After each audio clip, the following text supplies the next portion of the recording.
So I think we'll get started. I want to say good afternoon and welcome you to the second edition of Arts Chats. Now I'm Claire Hopkinson. I'm the Director and CEO of the Toronto Arts Council and the Toronto Arts Foundation, and I'm really happy to have you join us in this new discussion series that centers the voices of artists and arts workers. As part of Toronto Arts Foundation's ongoing research into the importance of the arts in city and community building, these arts chats are bringing together a diverse array of speakers from a variety of disciplines throughout the month of March. Together, these artists will discuss timely and understudied issues that affect them, their practice, and their impact their work has on audiences, consumers, and communities. Collectively, these discussions are helping guide the Foundation's research strategy towards supporting advocacy, programming, and community building efforts across Toronto and the arts sector as a whole. Toronto Arts Foundation is very happy to acknowledge the diversity of the First Peoples of this area and recognize the territories of the Wendat, the Anishinaabe Nation, the Haudenosaunee Confederacy, and the Mississaugas of the Credit First Nation.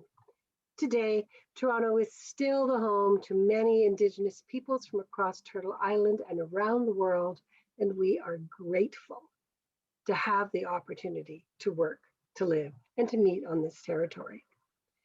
Arts Chats is made possible and available to you through the generosity of our donors, and we are very grateful for their ongoing support of our work, and we invite you all to join us as Toronto Arts Foundation supporters.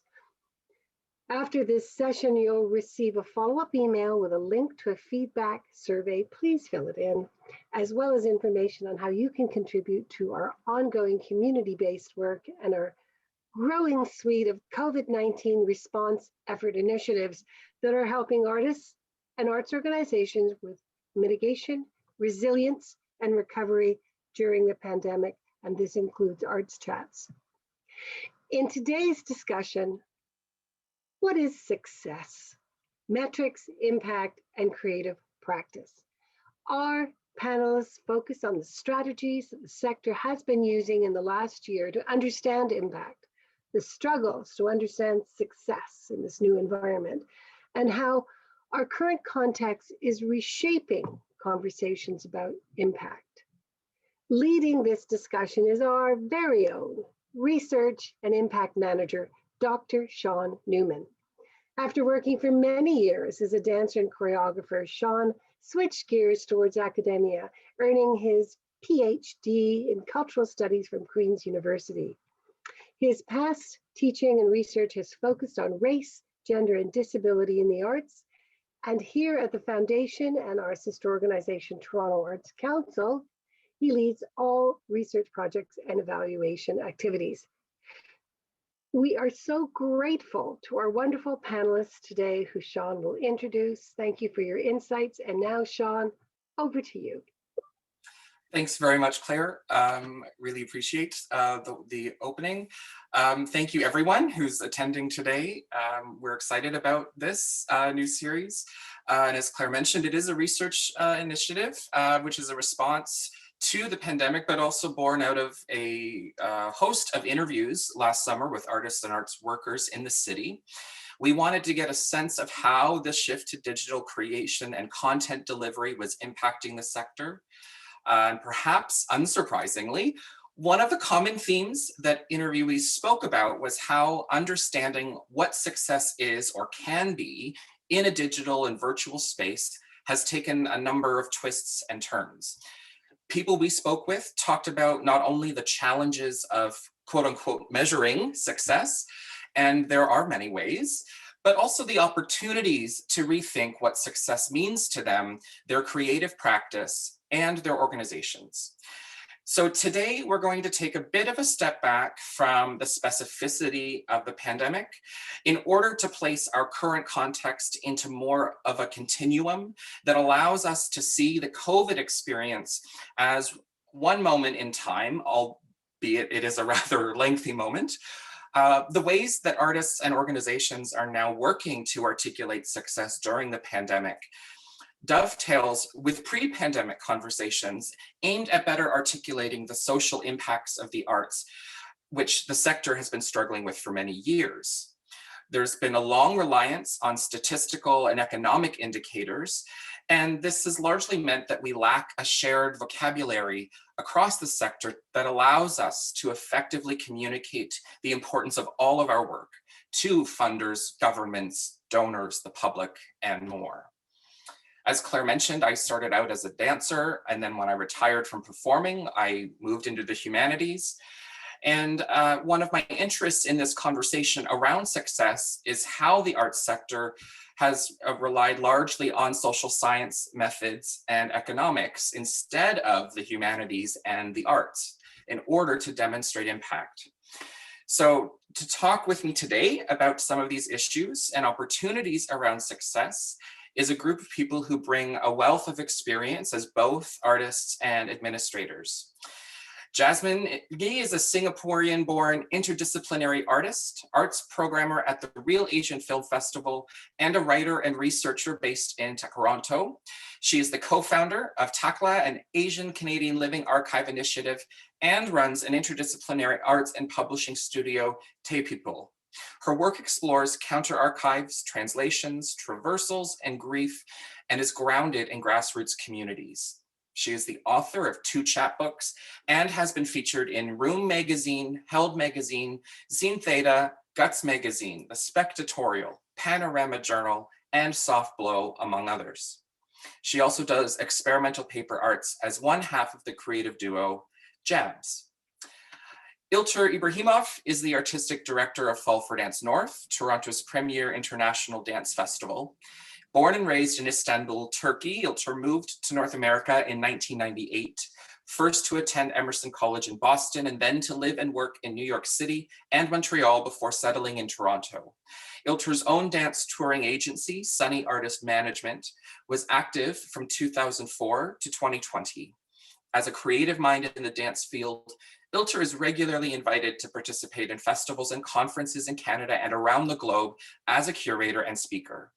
In 2020, Dance Collection Dance awarded Ilter the Sandra Fair Next Generation Award. Joining us also is Mark McGrinder. He's an actor, writer, artist, educator, and co-founder of Studio 180 Theatre. Select Studio 180 acting credits include The Nether, Oslo, You Will Remember Me, Our Class, Parade, and Clybourne Park. Mark adapted and directed David Rakhov's Love, Dishonor, Marry, Die, Cherish, Perish for Panamania, and was an associate director for Studio 180 productions of Blackbird and God of Carnage.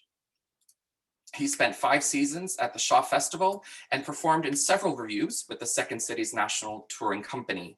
Film and television credits include American Gods, Rain, Remedy, Heroes Reborn, Murdoch Mysteries, and Spotlight, which was also an Oscar winner for Best Picture. And also we have Natasha Adiana Morris, who is a soft-spoken but dramatic storyteller who is drawn to wordplay and a healthy dose of satire. Born in Winnipeg and raised in Toronto's West End in the most encouraging and full-up Jamaican household, Natasha was able to explore her craft and hone her voice from a young age. Recognized for founding Peace of Mind Arts, a platform for presenting works in progress by Black play creators, she owes a great deal to the esteemed tutelage of Be Current, Anita Freaka Dub Theatre, Obsidian Theatre, and Volcano Theatre. Natasha was most recently Dora nominated for the Outstanding New Play Award for her debut theatre production, The Negroes Are Congregating, by Peace of Mind Arts at Theatre Pasmarai. The timely play touches on internalized racism and has been produced internationally, including Canada, the United States, and Europe. So thank you to the 4 of you so much for joining us today. And so as with all of the series, we have a series of questions that we're going to I'm going to throw out to the panelists, and it's just a casual conversation, a back and forth. So there's no script per se, aside from what I just rambled through. So we really just want it to be an open and casual talk. So there may be pauses, there may be silences, and that's all great.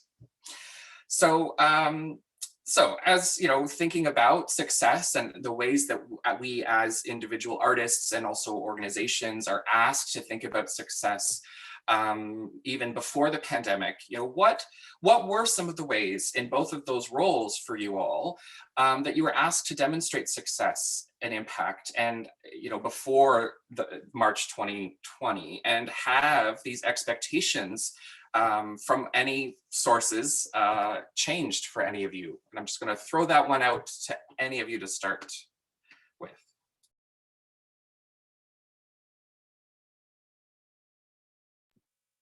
I'll jump in. I think prior to the pandemic, it was always a mix of hard numbers and anecdotal, and that would vary kind of from, you know, whoever you were seeking support from or whoever you were reporting success to. And I can say that I've seen a significant shift, I think, when we're looking at the emergency funding that we've been applying for in the last, 8 months to year, that there's a bit of a shift in terms of what they're asking in terms of us to bring for success, and how we're thinking about it. I noticed like the Canada Council's Digital Now grant, which just came out. I know traditionally a Canada Council project grant will look at like 50% sort of artistic merit, 25% feasibility, and like 25% impact. And this new grant is, I believe, 75% impact and 25% feasibility.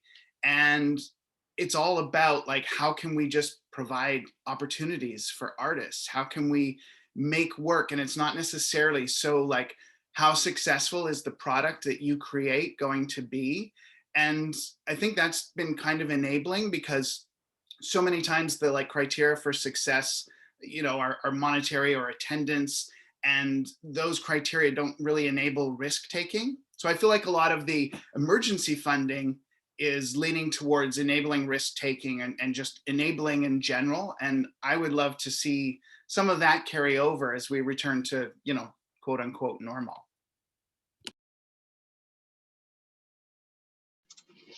I'll jump in and kind of second that. In 2020, our festival did a very sharp pivot to digital producing and presenting, and we learned so much. But I think the way that we were looking at success was similar in a way. What kind of opportunities we were able to create in the sort of the, as Mark said, both sort of numbers, but also anecdotal, like how many artists did we engage with, and how many people we were able to keep employed and perhaps even bring to the festival as new hires and new faces to help us with a very new kind of way of producing and presenting. And I think continuing into the future, that's the way we see things grow for our organization and our field, in some sort of a hybrid way where in-person meets digital. And I think that balance and health perhaps is different for each organization and maybe different genres. As we discussed in our sort of pre-conversations for this chat, there is a little bit of a difference when it comes to level of engagement for different genres in the arts and digital delivery and producing. But in a way, from our perspective, from our festival, perhaps we're in a unique position in the sense that we did take a lot of risks in 2020, and we did produce a large amount of projects and presented them. There was an opportunity to look back, reflect and report in a similar way, I would say, to pre-pandemic, and that actually did give us a chance to reflect on some of the things that I mentioned in terms of our engagement with the artistic community, our engagement in our crew and hires and staff, as well as more emphasis on organizational health. That's, I think, the big switch on our side and reporting and measuring success is organizational health, both sort of physical, mental, economical, organizational health is what I think was the biggest shift on our side. I think I can add maybe a slightly different angle, because I think Mark and Ilter have both covered the grant funding side of things pretty well. But I think a huge change in the last year and a half is really like in the realm of private sponsorship and donors, especially is money like changed really drastically in terms of what is available, right? And so just the kinds of conversations that we're having with donors and sponsors, I think there's a lot more need to very clearly communicate the exact ways in which their sponsorship, will translate to something that they're looking for, and those fits, those partnerships, a lot more effort and back and forth in both ways, and a lot of it, feeling out what the needs are on either side within this context that usual programming or the usual presentation methods are like deeply disrupted. So I think that was maybe a big thing. I wouldn't say that the change necessarily is the relationship itself. I think like in general, the alignment in that regard is constant. But the ways in which we have to communicate the impact, and then what does that impact look like now that you've translated a presentation style? What does it mean now that you are, you have to redistribute the way you pay your artists, et cetera, et cetera. What do they need in this time? For filmmakers, for example, if you can't make films, film equipment sponsorship has a very different meaning, right? So just what does that mean? The timelines for that and the language around that partnership, those things are evolving. And my little 2 cents, like going back to what Mark had said earlier about,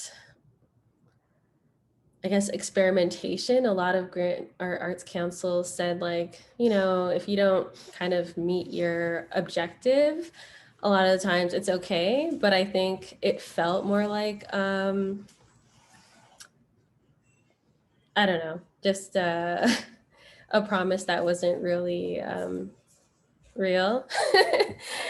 Like it just felt like, don't fall for the trap is what I'm trying to say. Whereas now I think there's more real opportunities to try things that maybe we wanted to try and never really went for it. And especially for those early adapters, as we're seeing throughout our sector, the risk takers are really paving the way through their falls and their leaps, kind of like sharing imperative knowledge that maybe we didn't know was possible or didn't understand would fit within our current model.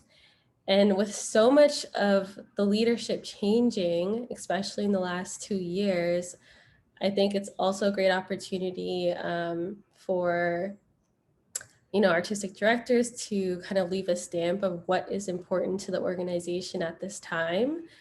So where some may, because my background's in theater, so some may, do the live stream show, others may focus on development so that when our doors are open again, then we have this new work that we've been wanting to develop for a long time, but maybe didn't have the resources or the permission to do so, especially for like how many artists that we're supporting. So I think we're here for all of it. Like at Factory, Nina Lee Aquino was just like, I'm here for all of it. Okay, the messy, the good, the bad, and the ugly, which really helps with taking the pressure off of what is success at this point in time. I don't know how long it'll last, but it's a great bubble to be in. Yeah, it's interesting because that notion of now being able to sort of take risks and experiment and try new things is, I mean, that's inherently part of any sort of learning process. Any process of creative practice is trying to, go beyond the boundaries. So interesting that now that's seen as part of what is expected to happen with, at least in the eyes of financial supporters. So I'm interested also in now, and having heard you talk a bit about sort of the expectations and what you're being asked to do. And, Mark, you gave that example of the new Canada Council grant, and that the weighting in terms of the assessment of an application is different now, and gives more room to this notion of impact and, supporting artists directly. I'm wondering where the process of actually being asked to report on impact or report on your success, if it actually is something to you as individual artists and as organizations that does it feed you in your process? Does it actually support you in exploring things? Or is it just like this thing you have to do that actually doesn't help you in terms of running your organization? And if that, what was that like pre-pandemic in our current context?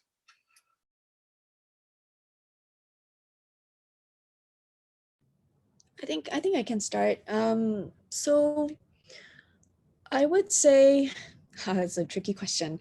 I would say that a lot of times it is very much a chore, and just the fact that the way funding works is that it's so ahead of time, and that you are always forecasting or speculating, and the report asks upfront for so many things, that you want to be in a position where you can try to communicate the need or the importance of your project, but you don't want to lock yourself necessarily into a thing before you've even gone through the process of doing the thing. And I think this is like a bigger problem of the idea of the process of building programming and projects itself not being seen as a kind of substantive labor, that we just assume that the operational part of the creative presentation is the only thing that the money is there to fund, not the ideation process or the experimental brainstorm room, for example.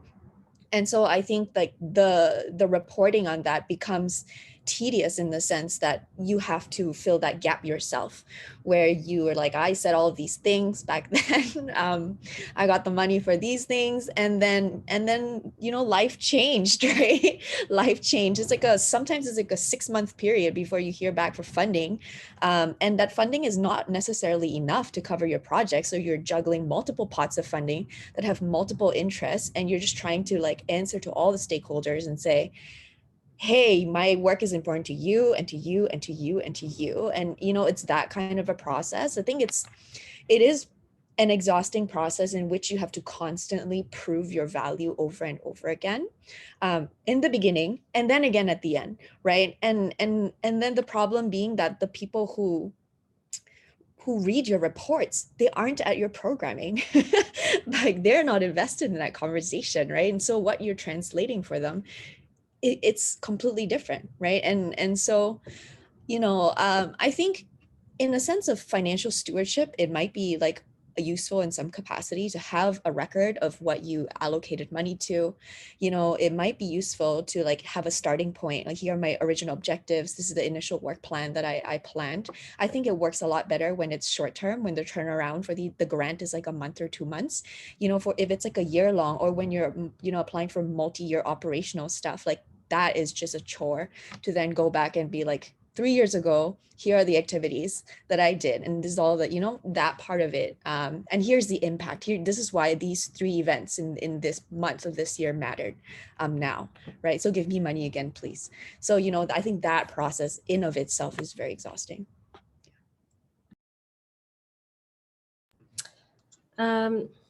Also with grants, I think if we've ever been on a jury, we know how fortunate we are to receive one, because there's usually 10 to 20% chance it'll go through, and it's not necessarily because any idea is better than the other, but just how you articulate.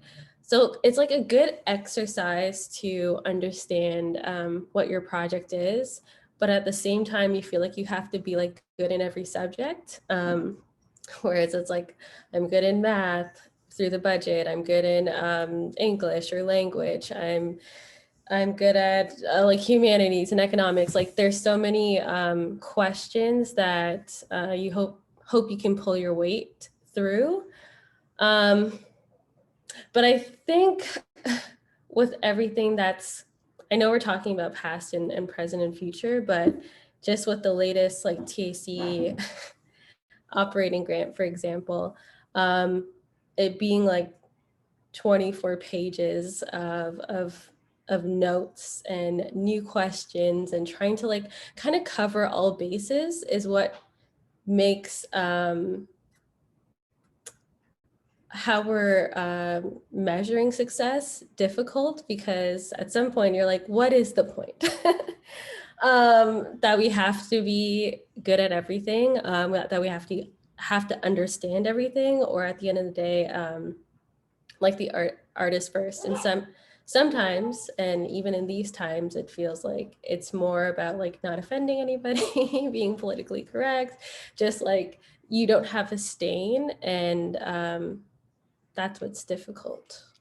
Something that I'm seeing is reoccurring. I agree with everything you're both saying, and I just in terms of reporting on success, I think like the one strong element of that is that to report on your success demands that you have a criteria for success.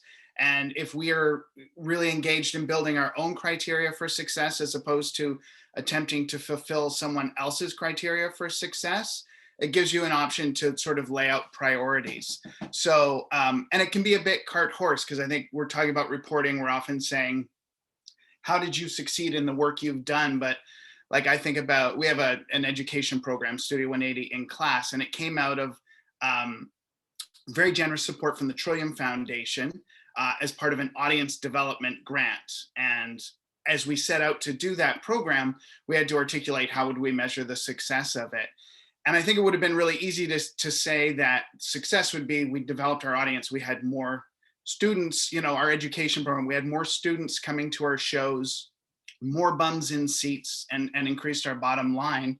But I think with the education program, we sort of set out a different criteria, which was like, success is if we can make younger people see theater as a viable form of entertainment and a compelling way to engage with issues and ideas, and can they see the merit and the empathy it demands to help us understand people. And so that's a little artsy fartsy maybe, and I think sometimes we avoid that type of articulation because we think it's not concrete enough. But so I do think, like, in terms of being obliged to report, it can empower us to really make strong choices about what exactly those criteria we're going to evaluate by. Yeah, I'll jump in and kind of second that, because I feel like we set our own criteria by coming up with our own sort of mission and mandate, in a way, what we want to achieve. In our case, that is to elevate the popularity of the art form of dance and bring more people and diverse audiences and diverse audiences to dance and diverse dance to them. And there are certain ways to measure that that's very sort of tangible. Before the pandemic, it was very much the attendance and the sale. And Natasha was saying sort of early adapters. I feel like our festival was one of the early adapters to start charging for online programming. We experimented with that last fall, and that measuring that success was helpful, just to see how slow or fast the audience is adapting to purchasing tickets for an online performance. When it comes to our free programming, for example, we've been doing free programming in partnership with Union Station, and we always struggle to measure that impact of free programming of the audience that's in the space. And we've been trying to define what a meaningful engagement means when it comes to free programming at Union Station. Is it the person who comes because they knew the program was happening and sits there and watches the program and engages with the artist, or just happens to be there to have his, her, or their lunch and just sits there for 45 minutes and has lunch and looks at beautiful dancing? Or is it the people who just are coming out of that union at the airport train and just sort of run into dance by accident, and they're just snap a photo and just stay there for 5 seconds? But they might be posting that photo on their Instagram right away and say, I just arrived in Toronto and I saw dance, and have hundreds more people engage with dance and like it and all of that. So what is sort of the meaningful engagement when it comes to free programming that's in person? And then we have to adapt that this year to what is that then in the digital context and in the digital platform? Is it someone who comes and spends, again, 5 seconds to 30 seconds on our website and engages with the free programming, or someone who just stays there and watches an entire video for 12 minutes? So there was just a lot of nuance, but I would say we always try to bring it back to our core mandate and just try to assess, did we achieve in either in a tangible way or a, as Mark said it, artsy fartsy way, did we achieve what we said that we wanted to achieve with our core mandate? And there's all sorts of different levels of asking that question. I agree that it's tedious. I agree that it's really tough on us, on our team, especially when it comes to predicting for the grant applications. However, I think bringing it again back to the mission and measuring helps us as our organization. Yeah, I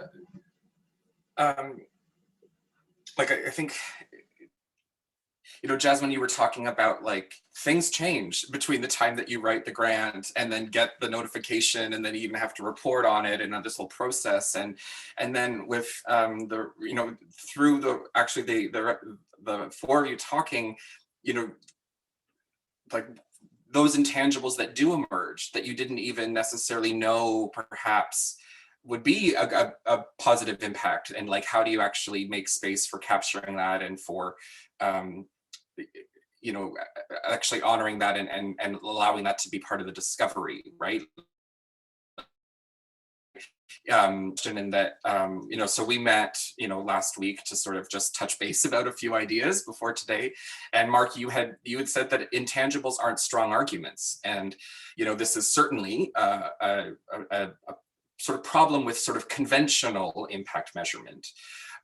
Yet I think we would all agree that as artists, it's the intangibles that are perhaps the most, in some ways, the most important. I mean, yes, people getting paid is super important, especially now, but the intangibles in terms of experiencing arts and culture, right, are really some of the most valuable, at least what we in the sector see as value. So why do you, I'm interested to hear why you think intangibles aren't considered that important.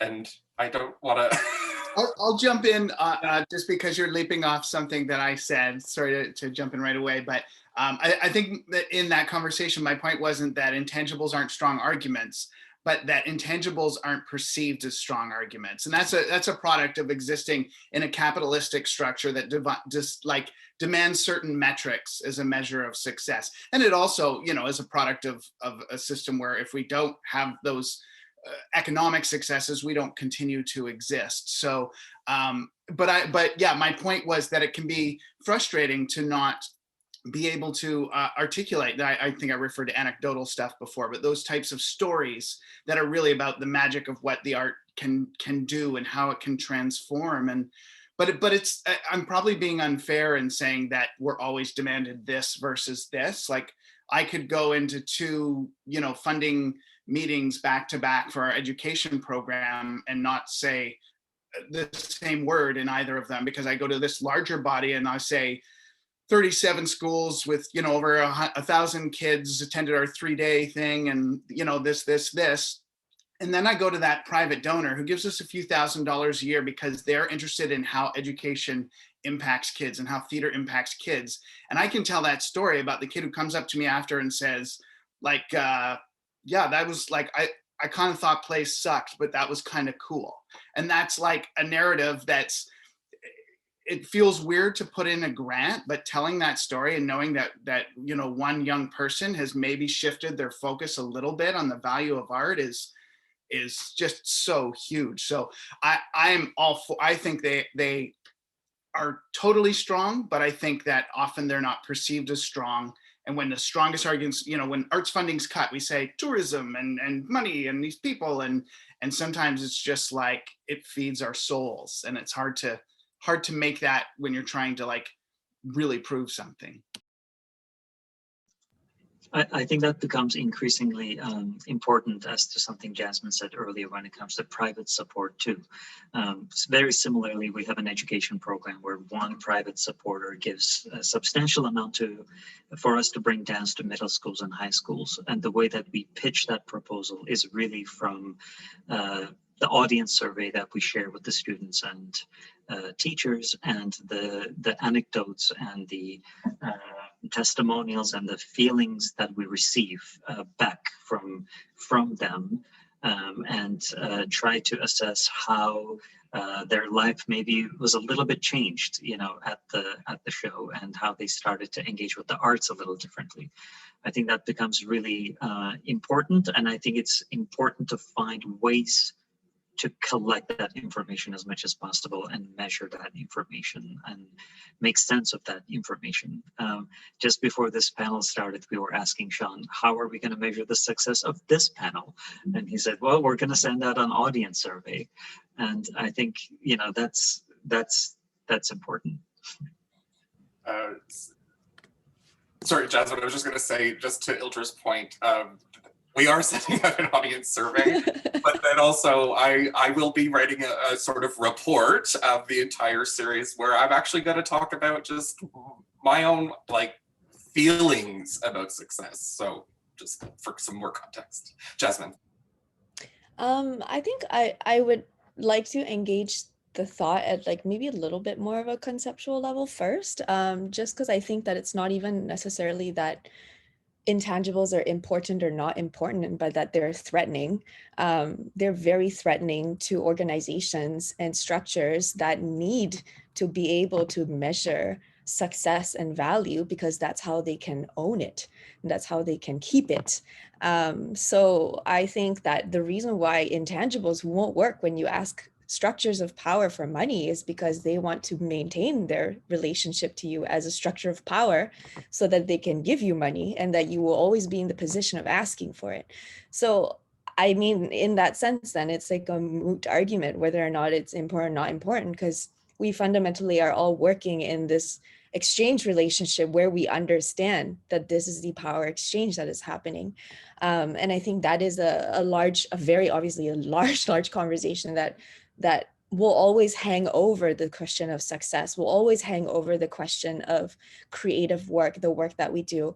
It'll also always be relevant for us in a country where our arts funding is largely supplemented by the government. I think this is always a problem that we will run into in terms of our work having to align with a lot of larger ideas and thoughts that are safer in some ways or that are not threatening in other ways. And that's the only way that we can then put our foot in the door and ask for funding. And then the question for us goes, you know, it trickles down into, well, at what point can we do any kind of disruption? And is disruption part of our core mandate? Is disruption part of our own vision of success, right? And so, you know, I think that negotiation is very difficult. I think it like plagues all creators everywhere. So it's not, you know, I'm not saying this to be some sort of like exceptionalized, you know, like position, right? I think this is very common for everyone. But I, you know, in response to the point about shifting that even in just little ways, or maybe just like the daily battle situation. I know for at Relation, when we get into these like, you know, maybe like emotional places about like these fights or like the exhaustion of just tapping into the system over and over again, And then we go back to this idea that we are in the practice of storytelling and we are in the practice of creative experience. And then we also claim that there is transformative power in asking people to engage in complexity, to ask people to engage in narrative, and to ask them to grapple with like human emotion and human relations. Then we should be applying that storytelling process to our organizational structure. We should be telling stories in the boardroom. We should be telling stories to our sponsors, and we should be challenging them, persuading them, and asking them to like dream different kinds of ways of success. It's not like, here are the donors, this is their power. We have our power too. And my power is that I'm going to enchant you. I'm going to do it over and over and over again, right? In all the ways that I know how, until maybe the playing field's evened out a little bit, until maybe some kind of disruption has occurred. So I think for me, that's like one of the big things I was thinking about, in the context of this panel. Jasmine, you just killed it. I'm sorry. I'm just like, everything. I agree. Some like, impact what the Negroes are congregating may not be getting, like pulling all these major sponsors that, like Stratford has, for example, but does this institution like present work that might offend or disrupt the general population? Likely not. And there's that. Yeah, there's I mean, this okay, like so there's a lot, like my neurons are just firing in like overdrive right now. But I this idea of like disruption, like, is that part of, I mean, like that's it, there are so many different ways that the arts, as we sort of know them, have long done that work, right? And there are long histories of the arts being a tool of social disruption, and that being part of it. And there are these really intricate relationships between art being used as a system to disrupt social structures and political structures, and yet, as Jasmine pointed out, right, largely a lot of the art sector is supported by government, and so there's this kind of muddiness there. So, I mean, I'm sort of shifting gears a bit now, but I'm wondering about, like, even with some of what you've all already talked about, in that there being more sort of freedom to articulate in some ways, to sort of set your own terms for what success is or looks like. Has your sense of what success has shifted, or the pandemic, those same values about what success is, be it in terms of impact, but also just in your creative practice? Or has your own understanding of success, or where you see that happening, changed?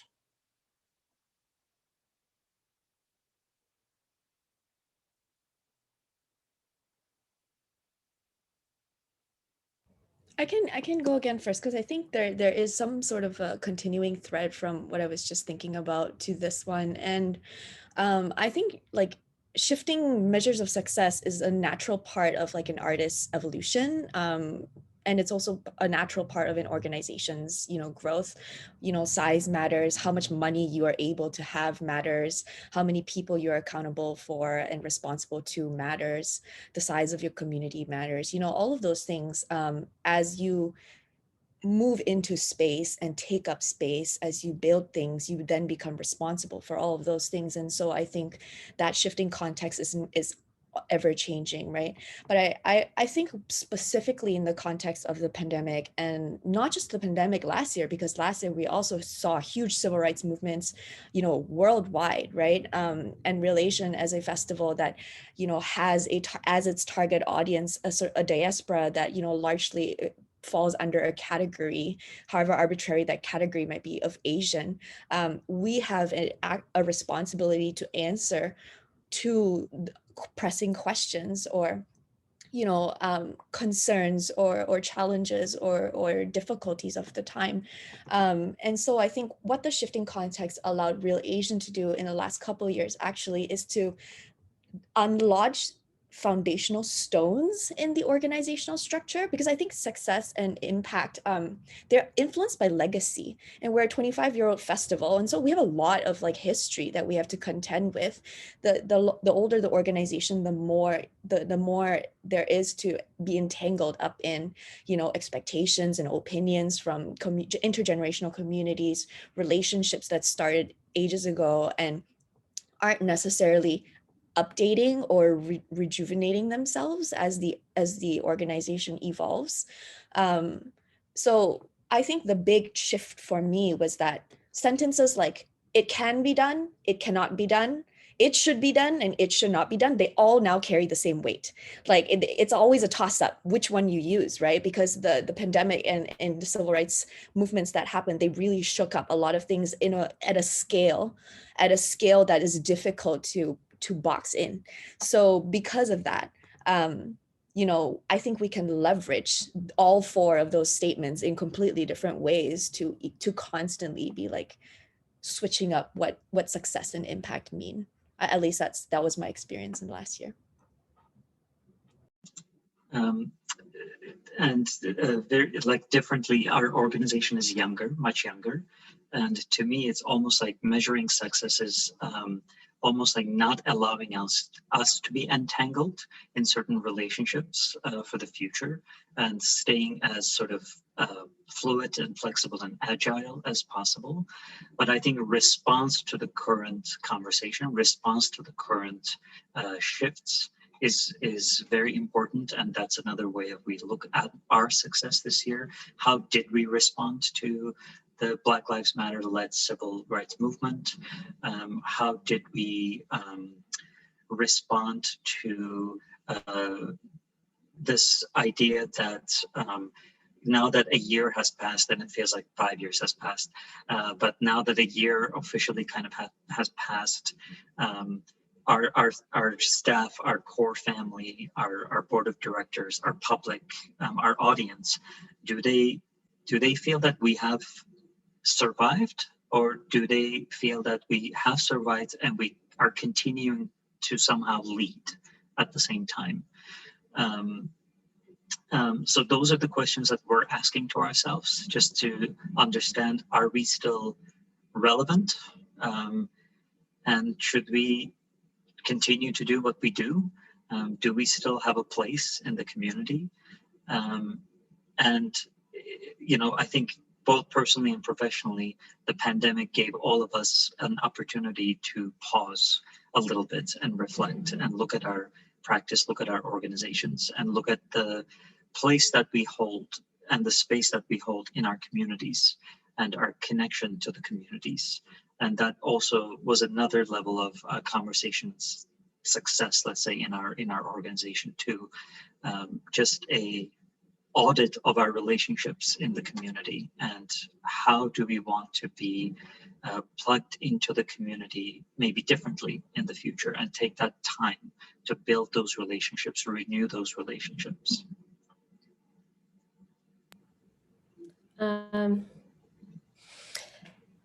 Yeah, and I think what we think about the arts community in a lot of ways, it is segmented, and I don't want to say segregated, but a lot of companies and organizations are essentially invisible.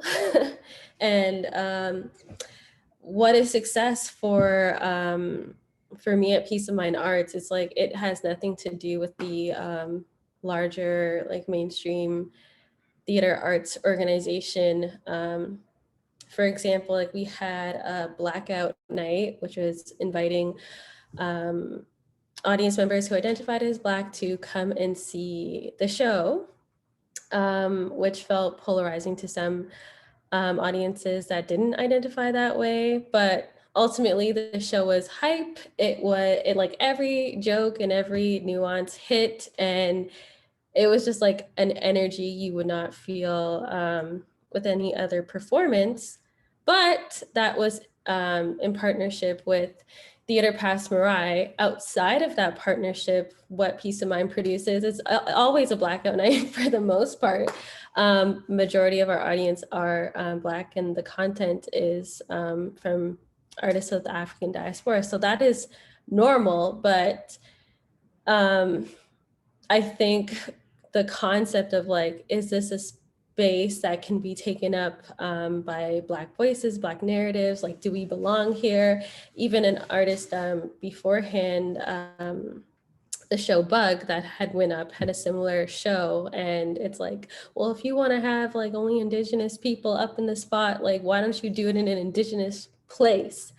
So that type of reaction, I think, further want to keep you safe in your community and safe spaces, because disrupting kind of like brings a lot of politics and a sense of like always having to defend yourself versus being in places. And I mean, you really don't ever get away from feeling like you don't belong in some sense. I mean, you pay your money, you do what you got to do, and you feel like sometimes you're just treated differently because ultimately there are no Black owned venues in the city. So we are always essentially taking space, but especially partnering with what would be considered non-traditional theater of producing Black work, which is changing.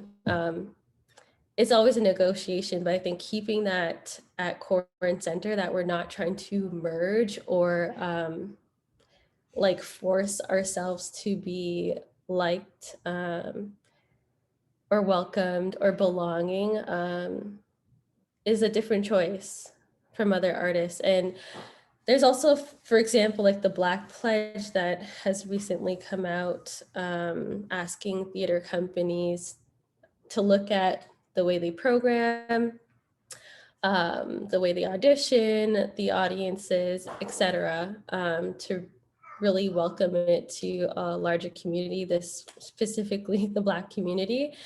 And I'm just like reading it and I'm like, I don't know if this is going to happen comfortably, naturally, and in ways that we kind of force change is difficult to narrate because we'll see the, I know I'm going on a long ass rant, but we'll see like all these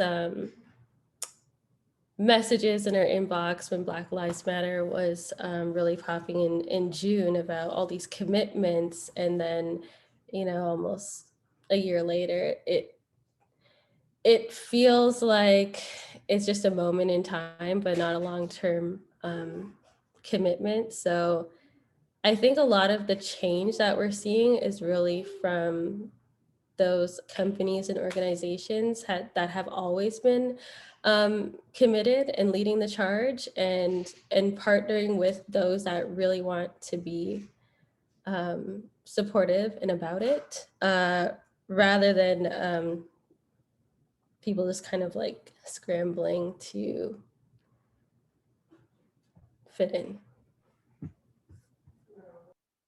Yeah, there's definitely, and this sort of actually connects a bit back to the last week's panel about sort of the ways that this pandemic and the shift to digital has obscured actually longstanding issues of equity, because all of a sudden the discussion was about digital, and the digital itself is not an equitable format.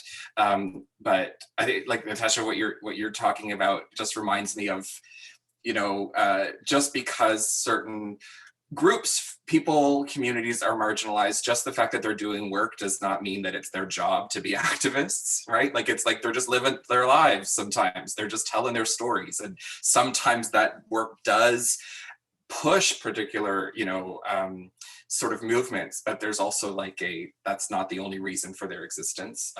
There are many, many important other things that they represent. So I'm just I'm looking at the time. Okay, so we're about 5 minutes to the end. But I think maybe I'll just jump to the sort of the last thing. Like, how would you, like, let's say that all of the other conventional reporting is out the window. Like how would, and I think there are some things that some of you have said throughout that speak to this, but like, how do you want to measure success? How do you want to tell those, like as Jasmine, you were saying, the stories? Like, what is it that you, if you still had to say, report to funders or donors or whomever, how would you want to measure that?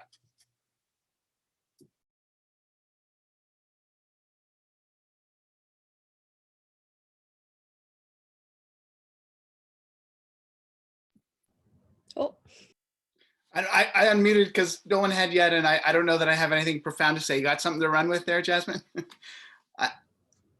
I was just gonna say, like, I think of myself like as someone who's an actor. I think about that actor who steps into the audition room and is like, I hope this is how they want this monologue done. Like, is this the right accent for this character? I don't even know if I should be wearing this shirt, you know. And we've all had that, and that went terrible. And then you book that audition where you walked in, you hadn't really worked on it, and you hadn't, you know, you